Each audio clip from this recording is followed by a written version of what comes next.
as long as the lemon trees grow. Chapter 11. The next day Dr. Ziad rushes to me as soon as I walk in. He's wearing a smile I haven't seen in a long time. "Salama," he exclaims. "We got a medication shipment. Panadol, ciprofloxacin, azithromycin, even morphine." My mouth drops open, my heart lifting until it's soaring through the clouds. If life were normal, it would have been part of my daily duties to update Dr. Ziad on the medication restock. Dispensing, counseling, and inventory would be my domain. Restocking would be boring at best. Not cause for celebration. How? The FSA was able to smuggle it, Dr. Ziad says. He runs a hand through his hair and there's a certain hopeful energy coming off him. "We put the boxes in the medication stockroom for you." I beam. "I'm on it." The hospital is brighter today. The patients' faces, though still tired and pained, show some degree of happiness. Or maybe that's just my imagination. Before I race off, Dr. Ziad holds out an arm. "You left the hospital a bit suddenly yesterday. Is everything okay? Are you eating well?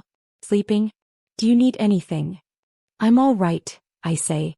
And in this moment, surrounded by patients, it doesn't feel like a lie. For now I'm all right. I'm just all right. If he doesn't believe me, he doesn't show it. To distract him, I tell him about Lama and how the surgery went well. His face brightens and he praises my quick thinking. "Well done," he says, smiling. I skip to the stockroom, my steps lighter than before, forgetting all about the nightmares that dragged me down last night. Today is a good day. It will be a good day, Afhala. The cardboard boxes are wrinkled, the corners squished, but when I open them, the medications are all intact. They're cool to the touch and I hug a whole bottle of children's acetaminophen syrup to my chest. We'll be able to soothe their fevers. "I heard we got a restock," a voice says from the doorway, and I turn around to see Noor. Her round face shines with delight. Noor was part of the custodial staff for 3 years before she was promptly promoted to a nurse when the first martyrs were wheeled into the hospital. It was from Noor that I first learned how to stitch wounds, fashion makeshift bandages, and drain fluid out of patients' lungs. Her nerves are made from steel and her heart is softer than feathers. I wave a flucloxacillin box. "You heard right." She ululates and I laugh. The joy sounds strange against my ears, but I welcome it. I have to check on a patient, but I needed to see this miracle myself. She smiles. "If you need any help, look for me." "I will." She leaves. I stack the empty shelves for a while, then look up at the clock. It reads 10:13 a.m. Keenan. I told him to be here at 9, but he still hasn't shown up. To dispel some of the anxiety I'm feeling, I decide to take a quick spin around the hospital. Maybe he's here but can't find me. I casually go from room to room but can't find him anywhere, so I return to the stockroom. Worry reclaims its place in me and I try not to think of all the reasons he's not here. His sister is still recovering and she probably needed him. I send a quick prayer for her health to be restored. Maybe I can pass by their apartment with a Panadol strip after my shift. A part of me, a foolish, hopeful part that has somehow survived everything, is happy I get to see Keenan again. I shake my head. This is not the time for my selfish thoughts of a mite life and a tall boy with warm, vivid green eyes. "Good morning," Keenan says from behind me, and I nearly jump out of my skin. My heart pounds like thunder. I turn around slowly, giving myself time to look calm and collected before he can read all the thoughts written on my face. The morning chill has coaxed him into wearing a jacket over his old sweater. He leans on the doorframe, arms folded across his chest. His hair is tousled, the ends curling around his ears, and his face is flushed with the cold. An old Canon camera hangs at his side, smudged white at the edges and a bit chipped. "Good morning," I answer, commanding my voice to stay calm and not too eager. "You're late. Is everything okay? How's Lama?" He smiles and butterflies flutter in my stomach. "Yes, thank you for asking. Lama's fever broke, alhamdulillah. Yusuf is doing well too now that she is. They slept in this morning and I couldn't leave before they woke up." I fiddle with the antibiotics box in my hands. "Well, I'm glad you're all good." "We are." He stares at me for a few seconds and I feel the touch of it everywhere. In our mite life where he and I are promised to each other, he'd be standing in front of me now, holding up 2 fresh halloumi manish, the melted cheese on the warm bread seeping through the paper wrapping, while supporting 2 cups of zurat tea, the mint leaves filling the air with their freshness. A quick breakfast before we both go on with our day. He'd joke with me and tell me about the dream he had last night. And before he left, he wouldn't kiss my hand or my cheek because we're not officially engaged, but he'd give me a smile that feels like he had. I wonder if he's thinking that. He clears his throat. So, where's the doctor whose permission I need? I blink. Right. I put down the antibiotics and motion for him to follow me. He falls into step as we walk back through the hallways to the main atrium, where Dr. Ziad usually is in the morning. Okay, listen, I begin, taking a deep breath, and he glances at me. I know it was my idea for you to do this, but it doesn't come without risks. We live in dangerous times and you don't know how this might affect you. He frowns. As in someone snitches? I nod. Everyone here, as far as I know, shares your ideals, but those could just be words. So if you don't want to do this, I want to, he interrupts. I've thought about it long and hard. And I told you it doesn't matter to the military if you're recording or not. If you're healing people or not. We'll all be torn, we'll all face the same fate. And you're putting yourself in the same danger as I am. I shudder. He's right. As a pharmacist, I'd face exactly what Hamza faced. Dr. Ziad would probably have it the worst of us, seeing as he's the head surgeon. So might as well go down fighting, Keenan finishes. I won't let them own my fears. His words strike a chord with me and I quickly look away so he doesn't catch my expression. I won't let them own my fears. When we find him, Dr. Ziad is beside a man whose arms and legs are heavily wrapped with bandages and whose left eye is swollen shut. He's lying on a bed, alone, staring vacantly ahead. We wait until Dr. Ziad is finished checking up on him. When he turns toward us, he's smiling sadly. Dr. Ziad, do you have a moment? I ask, trying not to look at the injured man. He glances from me to Keenan. Sure. He nods and leads us into what functions as his office and an extra room for high-risk patients. There are 2 patient beds propped against the wall. Dr. Ziad's desk is cluttered with stray papers. Light filters in from the yellow-tinted window. Something I can help with? He asks after closing the door. I catch hold of the ends of my hijab. Dr. Ziad, this is Keenan, the boy whose sister needed my help. How is she? Dr. Ziad asks Keenan. Good, alhamdulillah. Thanks to Salama's effort. She's brilliant. He smiles at me and my internal temperature rises a few degrees.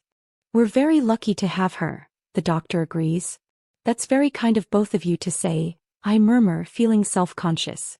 Then in a louder voice I continue, Dr. Keenan here. I look at him and he nods. He records the protests and I was wondering if he could also record the patients coming in, to document their stories so the whole world can see what's happening. And I'd like your permission, sir, Keenan says. Dr. Ziad looks interested and he scratches his chin, thinking. The wrinkles around his eyes are more pronounced, the crow's feet digging deeper. You have my permission, he says. If you're doing individual stories, you'll need their approval first.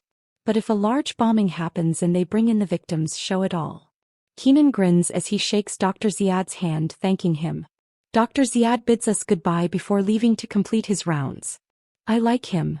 Keenan stares after Dr. Ziad admiringly. He's a superhero. There's no word to describe Dr. Ziad other than that.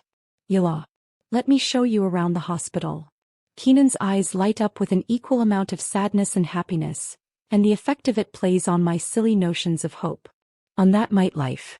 He listens intently to every word I say as I explain the different departments and how we divide the patients based on the severity of their cases. I tell him about the more common cases we have.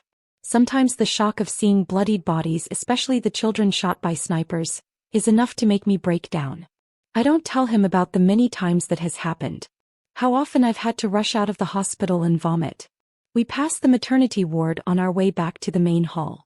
This is where the pregnant women stay. We can't use any sedatives on them because we wouldn't have enough for surgeries. We've lost. Some didn't make it. The worst is when the mother dies but the baby lives. The babies are there. I point toward the other room adjacent to the hall. He grimaces in sympathy and turns around, sees the babies inside. They're in incubators? Yes. I don't like coming here. Seeing them so small and defenseless, it's too much.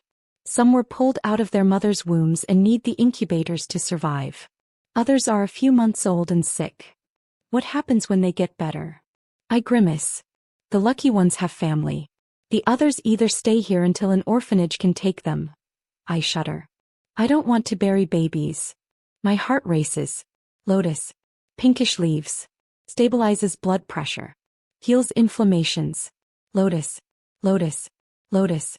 When he doesn't say anything, I glance at him. His eyes are still glued to the metal boxes, the ones keeping the babies alive, and a flicker of emotion passes across his face. He grits his teeth and a vein flexes on his neck. You feel helpless, Salama. But his tone is quiet but livid. No one deserves this. Here babies are starving, while in cities like Damascus people are throwing away their leftover lunch because they're full. I can feel him shaking without touching him. I don't spare much thought for the people in Damascus, where a few protests were quickly squashed under the boot of the government and people returned to their normal lives. If Damascus should ever fall from the dictatorship's clutches, its grip would vanish from all of Syria. Damascus is the capital. Every decision made there has effects that ripple all over the country. She is their stronghold. Victories for our ancestors throughout history are embedded in her soil. But she belongs to the people who are laying down their lives to free her. It amazes me how there's only a 2.5-hour drive between Homs and Damascus. In one city, people are being pulled from the ruins of bombed-out buildings, and in the other, people sit in cafes drinking coffee and laughing. I try not to think about that. I have distant family there, as do most people in Homs. In the end, we're all somewhat related. There's no use being angry about that, I say sadly. We all have different paths to walk. For what it's worth, at least we're doing the right thing. He taps his fist against his forehead a few times. You see the military beating people up in the streets, dragging them away and murdering them, and you see your kids' siblings trying to warm themselves at night, and you think it can't get any worse. But this, Salama, this is where hope dies. The fact they don't know what's going on, because how could they? They're babies. They're just babies. I remember Ahmad, the way his body was hollowed out like a shell. His labored breaths and the vast calm in his eyes as he accepted death. He was also just a baby. Kenan's not done either. Salama, that's not even the worst part.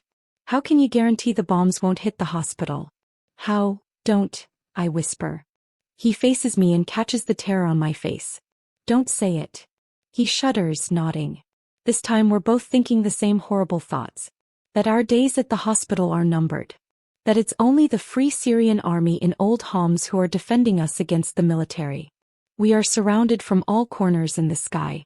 Any day now the military could drop a bomb and obliterate this flimsy shelter of ours to fragments. That if, God forbid, Layla gives birth here with no hospital, her chances of survival would be almost non-existent. That is, if everything else doesn't get her first. My eyes dart all over, searching for Kof, waiting for him to threaten me or magnify the fears as a punishment for not finding him first thing this morning. But he isn't here. Kenan follows my gaze, his sadness changing to confusion. What are you looking for? No one, I answer rather too quickly. No one, he repeats, and I chastise myself. Nothing, I amend. I mean nothing. Before he can say anything, I continue. I have to go. You know where the patients are. He opens his mouth, reconsiders, and then nods. I turn away from his bewildered expression, walking fast. I don't go back to the stockroom but head toward the main atrium to search for AM. It's the same as I left it, patients strewn all over, surrounded by what's left of their families. Those without anyone break my heart the most. I scan the gaunt faces but AM is nowhere to be found. I sigh, rubbing my arms, and think about checking the other rooms, when muffled voices leak through the closed entrance doors. Gooseflesh erupts all over my skin and my body stands on alert. The doors burst open and an avalanche of people swarms in, blood soaking their clothes and dripping to the floor. Limp bodies are being carried in rescuers' arms. Shouting and yells clang against the ceiling. I know they're victims from a sniper attack when I see no dismembered limbs but blood fontaining out. And they're all children. From the crowd, Am runs in, carrying a bleeding little girl in his arms.